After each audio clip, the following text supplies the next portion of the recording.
नमस्कार. तर आज आपण बनवणार आहोत शेंगेची रस्सा भाजी. तर कशी बनवायची तर त्यासाठी लागणारे साहित्य आपण प्रथम बघूया. खोबऱ्याचा कीस, 2 चमचे दाण्याचा कूट, लसूण, उभा चिरलेला कांदा, हिरवी मिरची आणि कोथिंबीर. तर हे सर्व साहित्य आपण कढईमध्ये छान मस्त भाजून घेऊया. भाजल्यामुळे टेस्ट छान येते भाजीला. तर आता पहिल्यांदा कांदा भाजून घेऊया. कांदा चांगला गोल्डन ब्राऊन रंगावर मस्त भाजून घ्यायचा. कांदा भाजत 1 मिनिटावर परतला गेला का त्याच्यात हिरवी मिरची आणि लसूण पण टाकून घ्यायचा.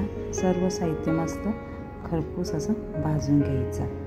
अशी पद्धतीने जर तुम्ही शेवग्याची शेंग केली तर तुमची भाजी मस्त बनणार.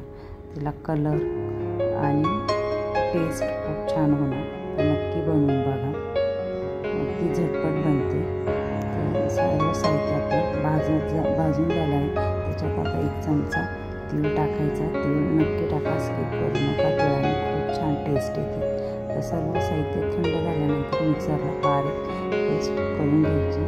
मसाला वाटताना त्याच्यात मीठ आणि कोथिंबीर टाकायची. टेस्ट खूप छान होते. आता कढईमध्ये 2-3 चमचे तेल घेतलं आहे. त्याच्यात पहिल्यांदा जिरे टाकूया.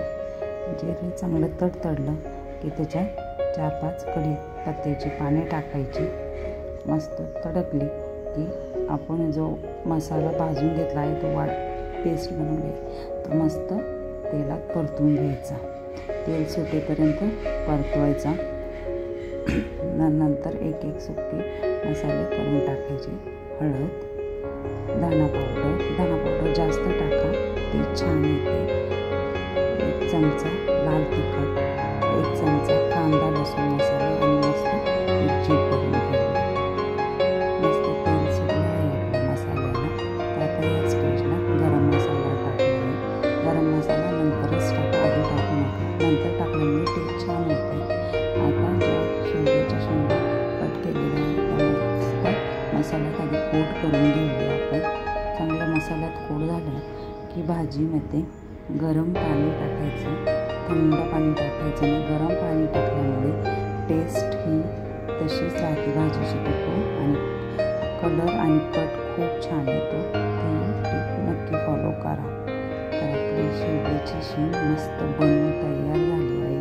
जेवढी दिसायला छान तेवढी टेस्टला 1 नंबर. अशी तर्रीदार रश्श्याची भाजी नक्की बनवून बघा.